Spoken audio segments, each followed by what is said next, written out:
చక్రి, ఏమైందిరా? ఎందుకంత డల్గా ఉన్నావు? మధు వర్షంలో తడిచిందమ్మా. విపరీతమైన జ్వరం, స్పృహలో కూడా లేదు. ఇప్పుడే స్పృహ వచ్చింది. అవునా? సరే, నేను వెళ్ళి చూసొస్తాను. అమ్మా, ఇప్పుడు నువ్వు వెళ్ళొద్దు. ఎందుకురా? నన్ను జనని వాళ్ళ ఇంటికి ఎందుకు వెళ్ళొద్దు అంటున్నావు? మధు జ్వరం వచ్చేంతలా వర్షంలో ఎందుకు తడిచింది? నువ్వు నన్ను ఇప్పుడు వెళ్ళొద్దనడానికి కారణం ఏంటి? అయితే ఇప్పుడు నన్ను వదిలేసి వెళ్ళిపోతారా? వదిలేసి వెళ్తే తప్పేంటి? మా నాన్న దగ్గరికి మేము వెళ్ళడం నేరం కాదే. ధైర్యంగా ఉండి Madhu. I will do my level best. నువ్వు సాటిస్ఫై అయ్యే వరకు నేను నీకు సపోర్ట్ గా ఉంటాను. ఏమైనా చేయండి అంకుల్. నాన్న అన్నయ్య ఎప్పటికీ నాతో ఉండిపోవాలని కోరుకుంటున్నాను. అమ్మా, ఆ బర్త్డే తర్వాత మధు వాళ్ళ నాన్న కోసం వెళ్తానని జనని దగ్గర పేచి పెట్టింది. జననియే వద్దంది. నేనే అప్పుడు సర్ది చెప్పాను. తనకి సాయం కూడా చేస్తానన్నాను. అసలు ఆ బర్త్డేలో ఏదో జరిగిందన్న అనుమానం.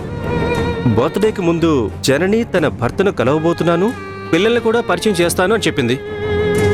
ఆ బర్త్డేలో ఏం జరిగిందో ఏమో కానీ మధుకి నేను హామీ ఇచ్చిన తర్వాత కూడా జననీకి చెప్పకుండా ఎందుకు వెళ్ళిందో, అక్కడ ఏం జరిగిందన్నది జనని నాకు తెలియకూడదనుకుందని నాకు అనిపిస్తోంది.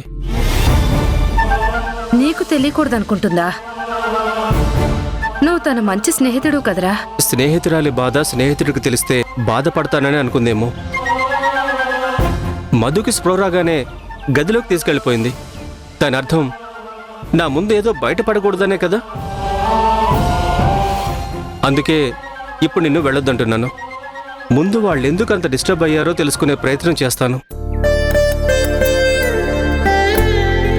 ఏదేమైనా జనని మంచి అమ్మాయిరా. తనకు అన్ని విధాలా మనం అండగా ఉండాలి. ఏ సాయమైనా వెనకాడకుండా చేయాలి. సాయం చేయడమే కాదు, తప్పకుండా తనకి తోడుగా ఓ అండగా నిలబడదాం. తను నష్టపోయిన జీవితాన్ని తనకి అందించే ప్రయత్నంలో మనం మనకి చేతనైంది చేద్దామమ్మా. నాకైతే వెళ్ళి పలకరించాలనుందరా. కానీ ఇప్పుడు వెళ్లాల్సిన టైం కాదని నువ్వు చెప్తున్నావు కాబట్టి ఆగుతున్నాను. నిదానంగా జయమ్మను కలిసి వివరం నేను తెలుసుకుంటానులే. సరే అమ్మా.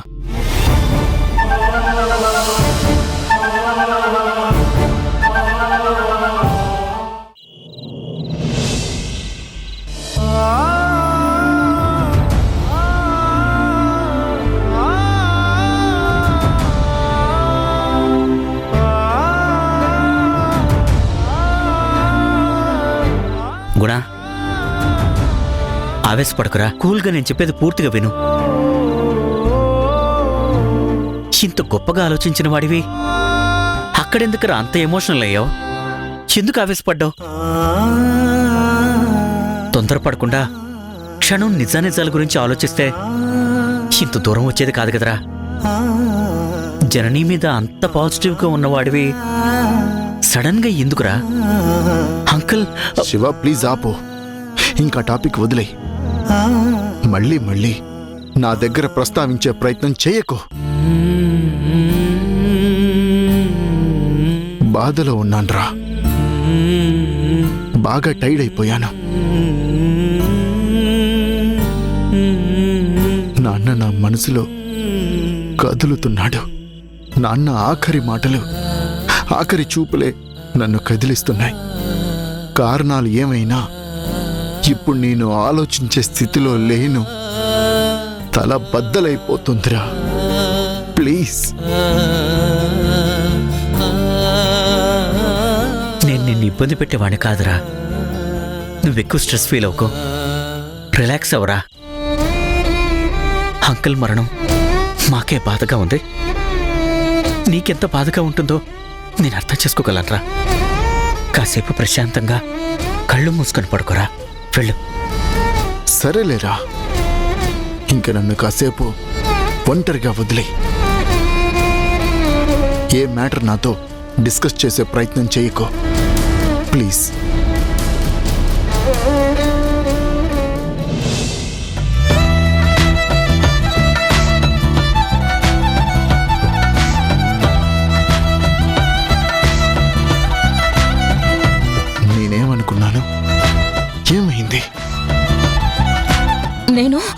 నా కొడుకుని చూడాలి చూడాలి చూపిస్తావా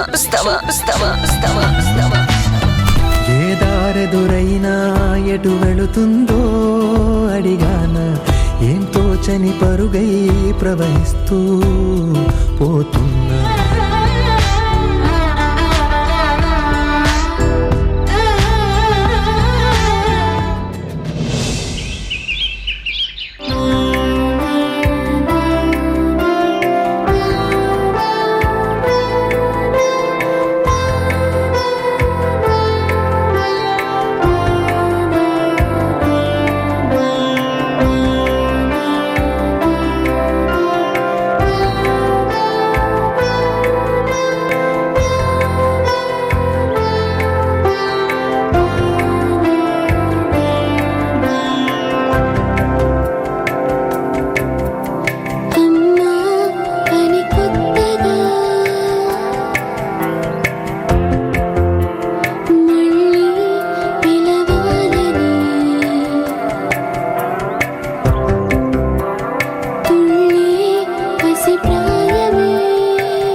నిదురలో నీ కల చూసి తుల్లి పడిన ఎదకి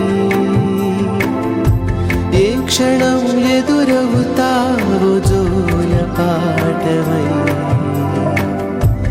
ఆకలని అడగక ముందే నోటి ముద్దు నువ్వై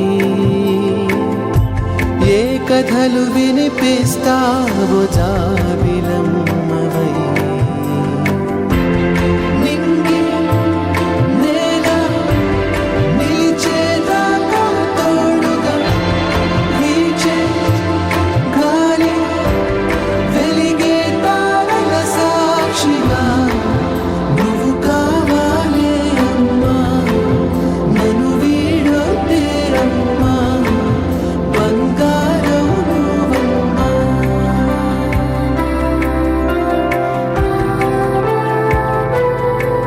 అంకుల్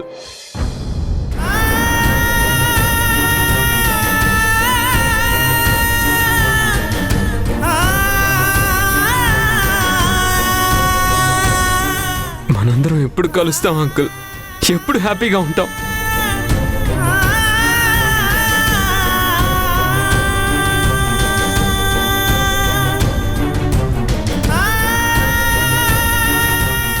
నా చెల్లెలు అంకుల్, నా తోడబుట్టిన చెల్లెలు, ఒకే రక్తం పంచుకొని పుట్టిన వాళ్ళం. అది నా నాన్న అని వెతుక్కుంటూ పుట్టింటికొస్తే నిర్దాక్షిణ్యంగా అత్త నాన్న బయటికి తరిమేస్తే ఏమీ చేయలేని చేతకాని వాళ్ళ ఉండిపోయాను.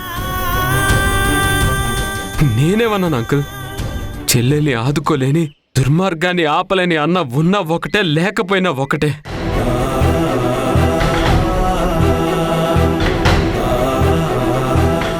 అంతేకాదు, మా అమ్మని అనరాని మాటలని అవమానించి నిందలు వేసి తరిమేస్తుంటే అక్కడ అడ్డుకోలేకపోయాను, ఆపలేకపోయాను, ఓదార్చలేకపోయాను, తప్పని ఖండించలేకపోయాను, నిజమని నమ్మించలేకపోయాను. కన్న కొడుకు ముందే అమ్మ అవమానపడి కన్నీళ్లు కారుస్తూ అలా వెళ్ళిపోతుంటే నిస్సహాయంగా చూస్తూ ఉండిపోయిన వాణ్ణి. అమ్మకి న్యాయం చేయలేని వాణ్ణి.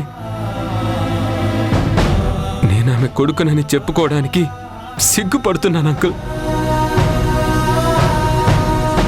మనుషుల్ని కలపలేకపోయాను, ఈ బొమ్మని అతికించలేకపోయాను. నా ప్రయత్నాలన్నీ ఫెయిల్ అయిపోతున్నాయి అంకుల్. చెదిరి పడిపోతున్నాయే కానీ కుదురుకోవటం లేదు. నా మనసు కుదుట పడటం లేదు.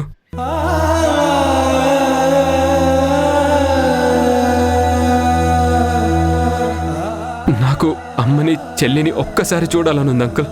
అదెంత బాధపడుతుందో, అమ్మ మనసు ఎంత విలవిల్లాడిపోతుందో తలుచుకుంటేనే నా మనసు కలిచి వేస్తుంది. అర్జెంటుగా వెళ్ళి అమ్మని చెల్లిని చూడాలనుంది అంకుల్. తరుణ్, ఇప్పుడున్న పరిస్థితుల్లో వెళ్ళి ఓదార్చలేకపోయినా పలకరించడానికి ఏదో ఒక మార్గం ఉంటుందిరా. అదేదో ఆలోచిద్దాం.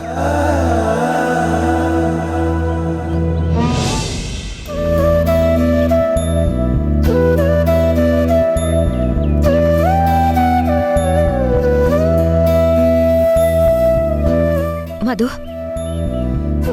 నీకిష్టమైన స్ట్రాంగ్ కాఫీ తీసుకొచ్చాను, తీసుకో.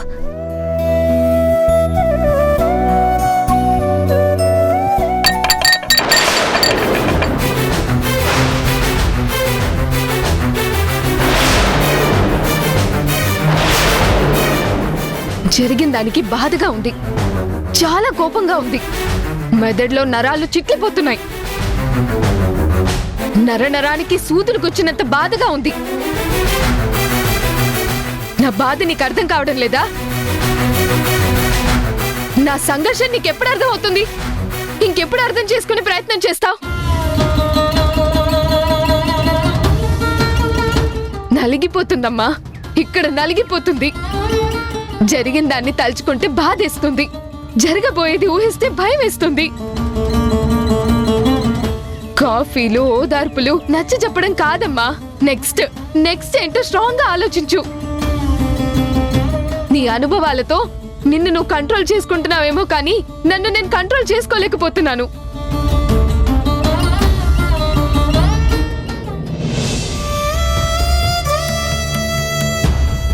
అంకుల్, అమ్మ కాల్ చేయాలి. ఒకసారి మీ ఫోన్ ఇవ్వండి.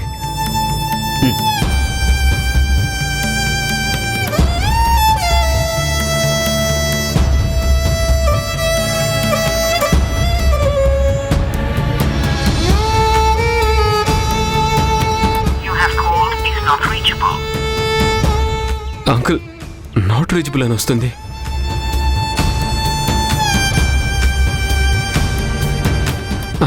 మధుకు ఒకసారి కాల్ చేస్తాను. చెయ్యి.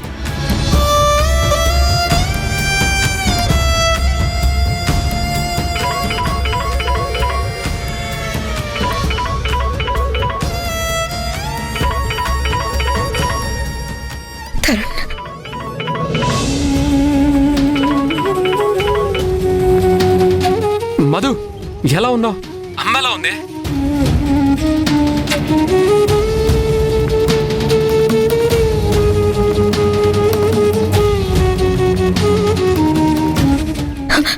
మధు, ఒక్కసారి చూపించు. నా కొడుకుని చూడాలని నా మనసు ఆరాటపడుతుంది. మధు, ఒక్కసారి. మధు, మధు, ప్లీజ్ మధు, ఒక్కసారి చూపించు. మధు,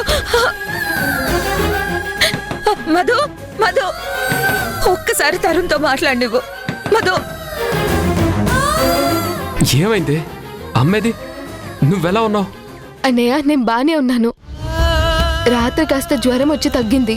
అవునా? ఇప్పుడు నార్మలేగా? నార్మలే అన్నయ్య, నార్మలే అన్నయ్య. మధు, కానీ బాగా డిస్టర్బ్ అయ్యాను, చాలా నర్వస్ గా ఉన్నాను. అమ్మ ఎలా ఉంది? మధు, మధు, వినిపిస్తుందా? మధు, నువ్వెలా ఉన్నావో చెప్పు. నాన్నేమంటున్నాడు? నా మీద కోపం అలాగే ఉందా? కాస్తైనా తగ్గిందా? మళ్ళీ నేను ఎప్పుడు రావచ్చు? ఇప్పుడు నన్ను నాన్న గురించి ఏమీ అడక్కే. నేను నీతో ఏమీ చెప్పలేను. నిన్ను అలా పంపిస్తుంటే అన్నగా నేనేం చేయలేకపోయాను. సారీ. ఈ అన్నయ్య మీద కోపం తెచ్చుకోకు. నీ మీద నేనెందుకు కోపం తెచ్చుకుంటానన్నయ్య? నాకో బంధాన్ని బంధుత్వాన్ని చూపించిన వాడివి. నాన్నని పరిచయం చేసింది నువ్వు, ఆ పిలుపిచ్చింది నువ్వు. నా గురించి నువ్వేం టెన్షన్ పడకు. నన్ను నేను కంట్రోల్ చేసుకోగలను. నువ్వు ధైర్యంగా ఉండన్నయ్య. మధు, మధు, ఒకే ఒక్కసారి ప్లీజ్ మధు, డోర్ ఓపెన్ చేయి మధు.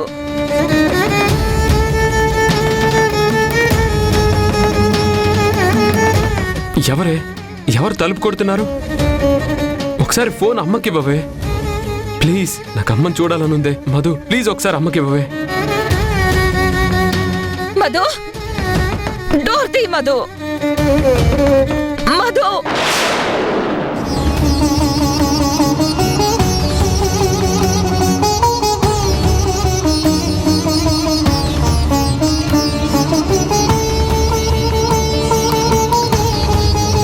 మధు, మధు, ఒక్కసారి అన్నని చూపించవే ప్లీజ్.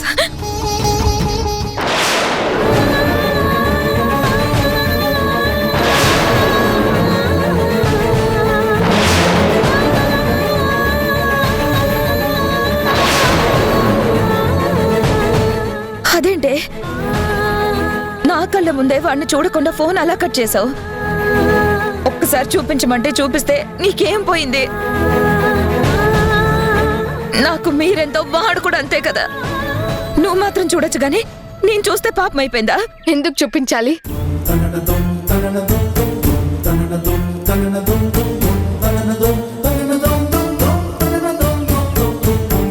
నీకు చూపిస్తే నాకు ఒరిగేదేముంది? అసలు అన్నయ్యని ఎందుకు చూడాలి? చూడాలని నీ మనసు ఎందుకు ఆరాటపడుతుంది? నిన్న మొన్నటి దాకా నీ కళ్ళ ముందే తిరిగిన వాడి కోసం ఎందుకంత తప్పించిపోతున్నావు? నువ్వు చూడడం నాకు ఇష్టం లేదు, అందుకే కట్ చేశాను. ఎందుకు చూడకూడదు? నేనెందుకు చూడకూడదు? నేను మా నాన్నని చూడ్డానికి వీల్లేనప్పుడు నువ్వు నీ కొడుకుని కూడా చూడకూడదు కదా. నా బాధను ఎప్పుడు నువ్వు అర్థం చేసుకోలేదే, ఇప్పుడు నీ బాధ నేనెందుకు అర్థం చేసుకోవాలి? ఏదైనా అనుభవానికి వస్తే కానీ అర్థం కాదంటారు.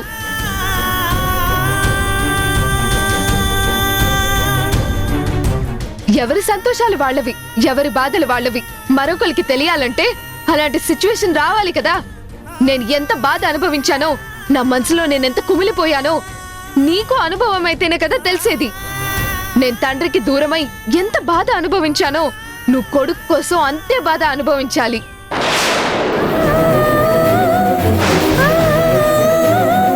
అసలు నేను మా నాన్నకి దూరం అవ్వడానికి కారణం నువ్వు. నా కన్నీళ్లకి మానసిక క్షోభకి కారణం నువ్వు. అందుకే నిన్ను చూడొద్దని డిసైడ్ అయ్యా. నా అనుభవం అంటూ నన్ను మందలించావే, ఆ అనుభవానికి నా బాధ అర్థం కావాలని ఇలా చేశాను.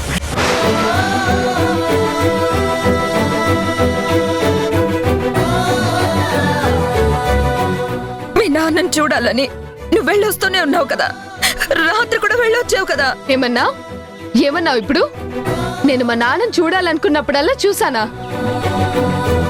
నువ్వు అసలు మా నాన్న పలానా అని ఎప్పుడైనా చెప్పావా?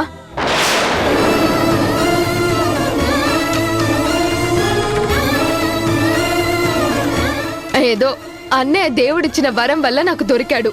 అన్నయ్య చెప్తే ఆయన నాకు నాన్న అని తెలిసింది. కానీ నేను కూతుర్నని ఆయనకి తెలియక ముందు తండ్రి లేని పిల్ల, అయ్యో పాపం అని జాలితో నన్ను దగ్గరికి రానిచ్చాడే కానీ ప్రేమతో కాదు కదా. సింపతితో చేరదీశాడు కానీ కూతురన్న బంధంతో కాదు కదా.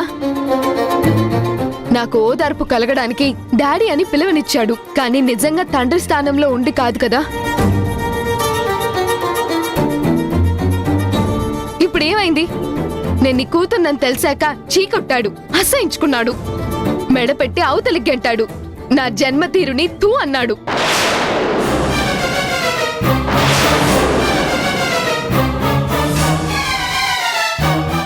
అసలు రాత్రి అక్కడ ఏం జరిగిందో తెలుసా? నా బాధ కారణం ఏంటో నీకు అర్థమైందా? నాన్నని చూడాలని ఆతృతతో అర్ధరాత్రి ఆయన గుమ్మం ముందు వెళ్లి నిలబడి నాన్న అని పిలిస్తే కూతురుగా మనసారా నోరారా మధు అంటూ నన్ను పిలుస్తాడేమో, అక్కును చేర్చుకుంటాడేమో అని ఆశపడ్డా. ఎంత అసహాయపడే మాట అన్నాడు తెలుసా? ఎవడికో పుట్టిన నీకు నేను నానేంటే పో, ముందు నీ తండ్రి ఎవరో తెలుసుకో అన్నాడు. ఏ వంశానికి నువ్వు వారసురాలివో మీ అమ్మనే అడుగు అన్నాడు. నాన్న అనే పిలుపు పిలిచే అర్హత నీకు లేదు అన్నాడు. ఎవరి పిల్లలకో తండ్రి అని చెప్పుకోవాల్సిన కర్మ నాకు పట్టలేదని అన్నాడు తెలుసా?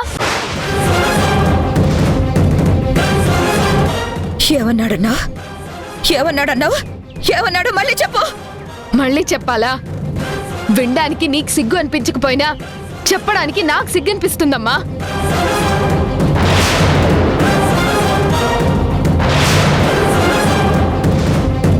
నువ్వేమైనా అనుకో, ఏమన్నాడు మళ్ళీ చెప్పు.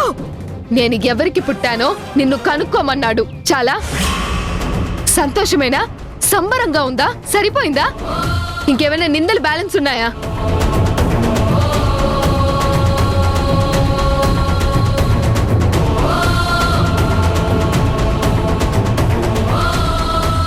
గుణ గుణ గుణ ఏయ్, పొడిచి కొట్టాక కూడా సిగ్గు లేకుండా ఏ మొహం పెట్టుకొని వచ్చావే? నేను ఈ ఇంటి కోడల్ని, ఆయన భార్యని. ఈ ఇంట్లో నీకన్నా ఎక్కువ హక్కున్నదాన్ని.